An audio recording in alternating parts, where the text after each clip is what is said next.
다음 질문으로 2030 청년 세대가 회생과 파산 신청을 하는 데 있어서 어떤 제약이나 불이익 같은 건 없나요? 또 그런 것들을 또 물어보시는 분들이 의외로 많으시더라고요. 또 그러니까 불이익이 있어서 나는 회생 파산 못 하겠다. 어찌됐든 간에 그냥 최대한 내 주변에 있는 지인들한테 돈을 빌려서라도 막아보겠다. 이런 또 생각을 하시는 분들이 있으시잖아요.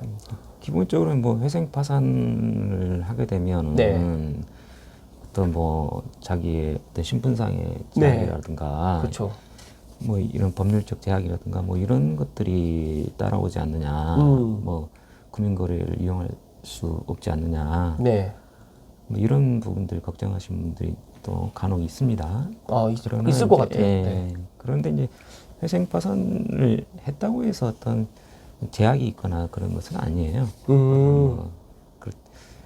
그래서 개인 회생이든 파산이든 이제 그 자료를 이용하게 되면은 다만 이제 소위 이제 신용불량자라고 네. 하는 것은 피할 수는 없겠죠. 아, 그래서 이제 뭐 신용카드를 사용한다든가 네. 대출을 받는다든가 네. 이런 부분은 제약이 따를 수밖에 없습니다. 그것은 뭐 감수를 해야 되는 것이고요. 네네. 그러면 그거에 비해서 본인이 얻는 채무 감면의 효과는 매우 크죠. 네. 누가 예를 들면은 뭐 5억, 10억 이런 부채가 네. 있다고 했을 때 네. 그 채무를 그러니까요. 감면해주고 감면해주고 면책 같은 면책을 경우에는 해준. 아예 안 갚는 건데 그렇죠. 그러다 보니까 이런 네. 제도가 있다고 한다면은 뭐 이용할 수만 있다고 하면은 이용하는 게 좋죠. 그건 이건 이제 자본주의 사회에서 네. 이제 한번 이제 경제적으로 실패한 사람들을 네. 계속 그 상태로 둘 것인지 아니면은 경제적으로 갱생시켜서 사회에 복귀시키는 것이 더 나을 것인지 이 문제에 대한 고민이 있었는데 네. 결국에는 그 채무를 탕감시켜주고 감면시켜줘서 사회에 복귀시키는 것이 자본주의 사회에 있어서 네. 사회 발전에 더 도움이 된다라는 그런 것들이 검증이 됐기 때문에 이런 제도가 도입이 된 것이죠. 네네. 저도 제 주변에 이제 이건 또 번외 질문인데, 이제, 뭐, 최근에 이슈가 되는 마약도 있지만 또 도박 중독으로 인해가지고 정말 가산을 탕진하는 경우를 제가 또 제 주변에서 보고 있거든요. 그러다 보니까, 정말 안타깝더라고요. 이제 그런 것들이.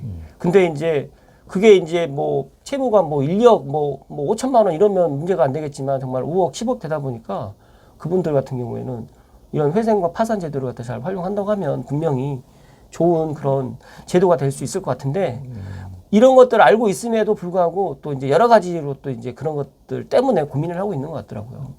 그래서 뭐 이건 뭐 번외 질문인데 그런 분들이 혹시라도 이제 뭐 회생 파산 관련해 가지고 우연찮게 제 영상을 보신다고 하면 조언을 갖다 좀 해주신다고 하면 어떤 말씀을 좀 해주실 수 있으실까요? 네. 지금 도박 말씀하셨는데 네네. 그러니까 도박으로 인한 문제는 조금 다른가요? 엄격하게 좀 봐야 됩니다. 우리가 이제 네. 도박이나 낭비로 네.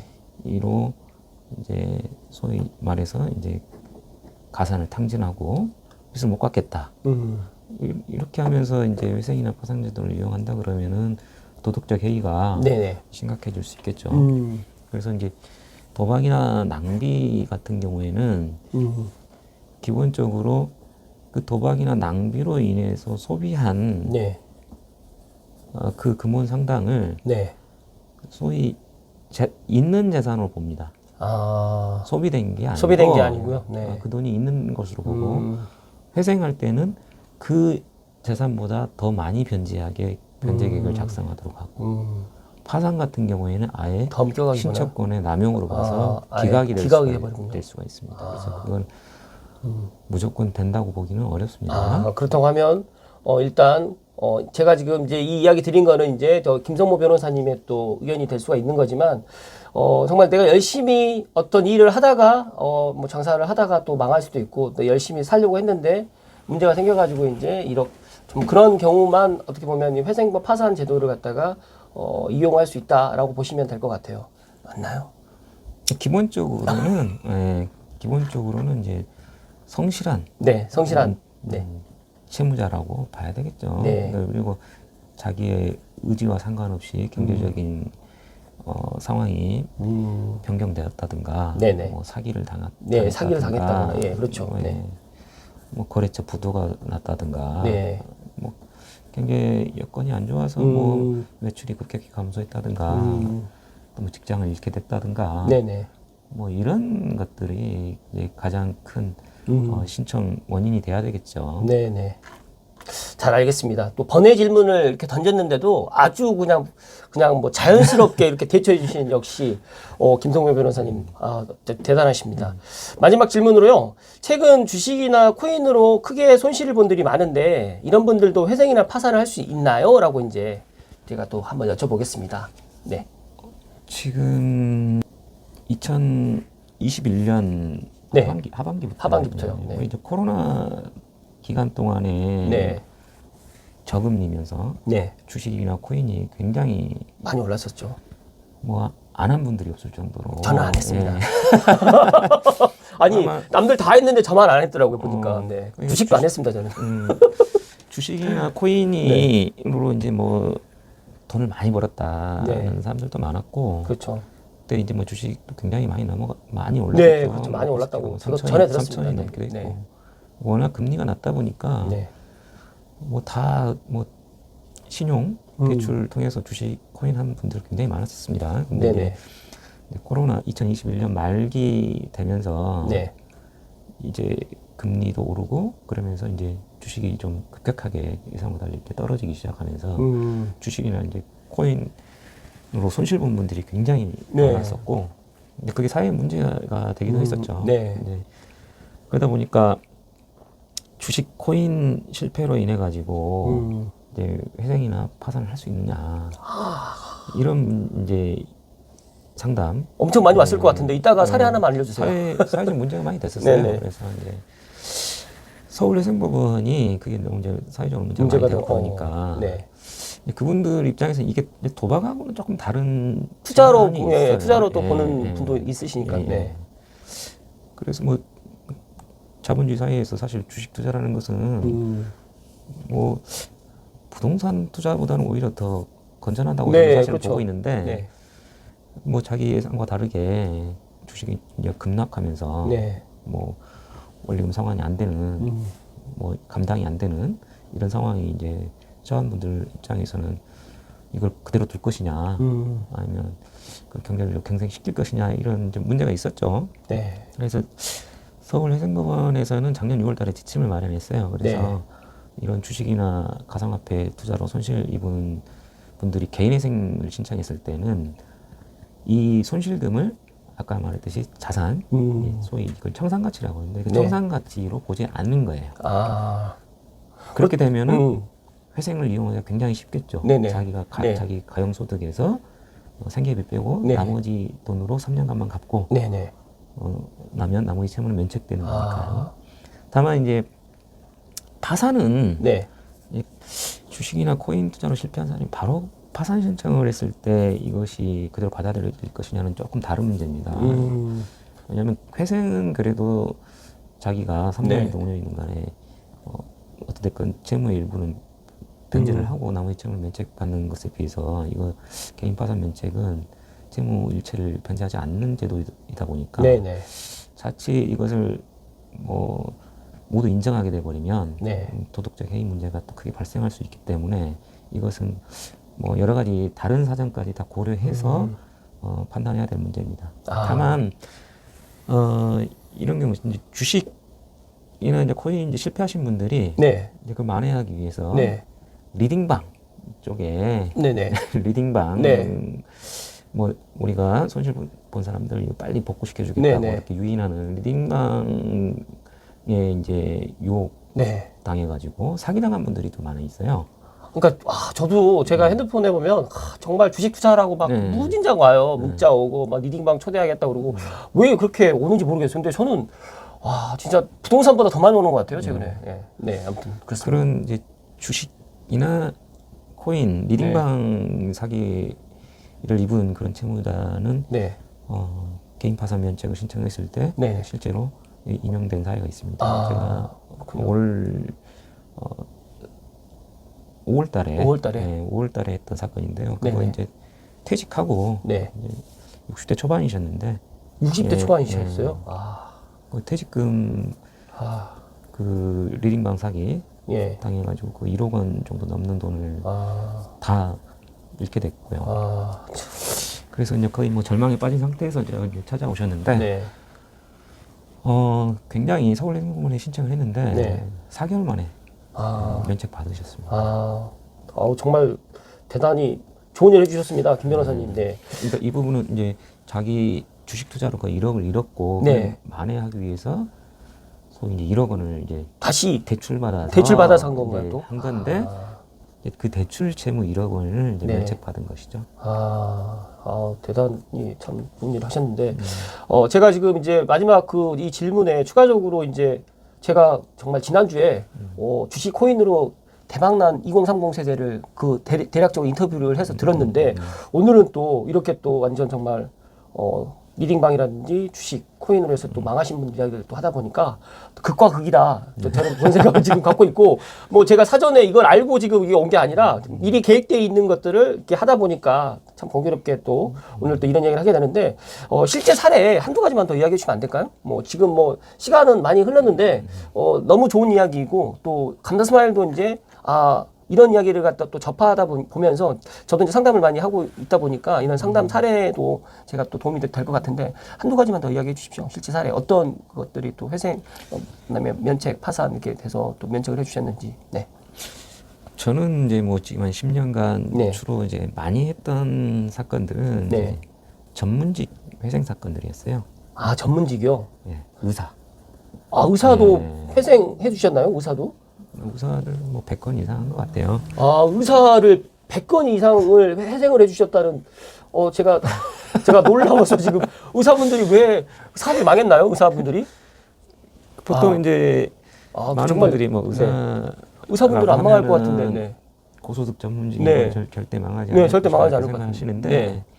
실제로 이제 뭐 한의사, 한의사, 치과 의사, 치과 의사, 뭐 네. 개인 병원 하시는 분들 중에는 굉장히 뭐 좀- 망한 분들 많아요. 굉장히 아니, 많습니다. 저희가 그걸 만나보질 않아서 그런지 몰라도 저는 제 주변에 이렇게 망하신 분들 못 뵈서 의사분들 특히. 근데 지금 그런 분들이 100분 이상 회생을 해주셨다고 하니까 제가 더 놀라워서 제가. 누적으로 하면은 그렇습니다. 네. 그 이제 물론 이제 의사분들이 뭐 페이닥터로 있는 분들은 사실은 회생할 일이 거의 없죠. 그렇죠. 네. 아무튼 개인 뭐 병원, 네, 개인 병원. 내면서 아무래도 병원은 네. 많은 이제 고가의 의료기기들이 필요하고 네. 그렇기 때문에 초반에 이제 사업장을 개설했을 때, 병원 개설했을 때 초기 자본이 굉장히 많이 들기 때문에 네. 대출을 많이 받고 시작을 합니다. 그래서 이제 만약에 이제 의료 수가, 의료 수가라고 그러죠. 이제 그 환자들이 줄어들면서 이제 경영난을 갖다가 또 코로나로 인해 가지고 또 그랬을 수도 있겠네요. 또 코로나 기간 때문에 실제로 이제 소아과 굉장히 많이 어려웠고요. 예. 이비인후과 좀 많이 어렵다고 실제로. 네. 그래서 폐업한 개원이들도 굉장히 많이 있었던 걸로 이렇게 알고 있습니다. 그리고 이제 요즘에 이제 아무래도 평균 수명이 길어지다 보니까 뭐 60대, 70대 들어서 이제 뭐 회생 파산하시는 분들도 예년에 비해서 많이 늘고 있죠. 60대, 70대 회생 파산을 하셔요? 네. 아니 왜 그분들은 왜 회생 파산을 하실까요? 조금 이해가 안 되는데. 아무래도 이제 아까 말씀드렸듯이 이제 평균 수명이 일단 좀 길어졌기 때문에 경제 활동을 하는 연령도 자연스럽게 좀 더 늘어난 거고요. 네. 그다음에 이제 아무래도 60대, 70대 가까이 돼서도 개인 사업이든 법인체든 운영하시다가 그 이제 개인 사업이 잘 안 되거나 또는 이제 법인의 대표로서 법인체가 굉장히 어려워져가지고 부도가 나거나 이랬을 때 이제 법인 채무에 대해서 대표자들이 연대 보증하잖아요. 그렇죠. 그럼 이제 그 연대 보증 채무를 다 떠안게 되고 하다 보니까 이제 그분들이 이제 어떻게 할 것이냐라고 했을 때 그 채무를 그대로 두었다가 뭐 자녀들한테 넘어갈 수도 있기 때문에 상속될 수도 있기 때문에 뭐 생전에 미리 다 정리를 깨끗하게 정리하는 게 좋겠다라고 생각을 해서 이제 고령자들 회생 파산도 아. 굉장히 많이 늘어나고 있는 추세입니다. 아, 네. 아, 오늘 정말 감사 스마일이 만난 사람 코너에서 최초이자 또 전문직 변호사 현직입니다. 현직 예비역 아닌 현역 그 서초동에서 마스터 소초역 1번 출구로 나오시게 되면 제가 뭐 약도라든지 그런 것들은 설명란에 드리겠지만 아무튼 제 고등학교 동창이고 로스쿨 출신 아니고요. 사법고시 패스한 제 고등학교 동창입니다. 제 고등학교 동창 중에서 2명인가요? 2명? 2명이 사법고시 패스를 했는데 아무튼 그 2명 중에 1명 김성모 변호사를 오늘 만나서 감사 스마일이 오늘 소통동에 와서 이 사무실에 와서 제가 오늘 이런저런 이야기를 나눴는데 마지막으로 뭐 회생 파산 관련뿐만 아니라 또 제 감사 스마일 TV 애청자분들께 뭐 마지막으로 또 어떤 이야기라도 좋으니까 한 말씀 해주시면 좋을 것 같습니다. 요즘 이렇게 제가 이제 변호사 생활을 한 15년 하면서 많이 느낀 게 네. 요즘 이제 변호사 업계도 광고가 굉장히 그렇죠. 많은 비중을 네. 차지하고 있어요. 그래서 실제 그 변호사의 실력이라든가 네. 전문 지식 이런 것과 관계없이 네. 광고로서 수임을 하는 경우가 수임하고, 굉장히 네. 많거든요. 예, 맞습니다. 네. 그래서 그거 보고 사건 맡겼다가 낭패를 보는 경우도 꽤 많습니다. 네네. 굉장히 개인적으로 굉장히 안타깝더라고요. 네. 특히 제가 하고 있는 법인회생 사건, 이라든지 법인파산 사건들 이런 사건들은 전문 변호사한테 맡겨야만 여러 가지 절차상의 절차 진행할 때 좀 매끄럽게 진행이 되고 네. 또 절차 진행뿐만 아니라 절차가 끝나고 나서도 네. 여러 가지 솔루션들을 좋은 솔루션들을 제공받을 수가 있는데 이제 광고만 보고 이렇게 갔다가 이제 자칫 좀 과도한 수임료만 지급하고 제대로 된 서비스는 받지 못하는 네. 그런 사례들을 굉장히 많이 봤어요. 저도 제 주변에서 그런 분들을 배웠습니다. 그러다 보니까 제가 원래 이제 감스마일이 만난 그 김성모 변호사님을 한 2년 전에 만나서 이런 영상을 갖다 찍고 싶었는데 제가 그때는 구독자가 얼마 되지 않아서 구독자가 10,000명이 넘어가면 꼭 제가 한번 모시겠다라고 제가 약속을 했습니다. 그래서 제가 약속을 또 지키는 감사스마일이기 때문에 감사스마일이 보증하는 회생 그다음에 파산 관련해가지고 정말 도산법 전문 변호사인 김성모 변호사님을 믿고 예를 들어서 이제 회생이든 뭐 개인 회생이든 법인 회생이든 또 관련해가지고 또 파산 관련해가지고라든지 하다못해 법률 자문을 갖다가 원하시는 분들 계시면 서초동에 마스터 변호사, 마스터 대표 변호사죠. 네. 제가 마스터 변호사라고 하는데 마스터가 약간 모든 것을 또 다 할 수 있는 그런 대표 마스터 법률 사무소 김성모 대표 변호사님을 꼭 찾아주실 것을 말씀을 드리고요. 오늘 긴 시간 동안 여러 가지 이야기를 나눠주셔서 대단히 감사드리고요. 저희는 인사를 할 때 배꼽 인사를 합니다. 그래서 감사스마일 TV 애청자분들께 둘 셋 하면 배꼽 인사로 마무리 지을 수 있도록 하겠습니다. 둘 셋 고맙습니다. 감사합니다.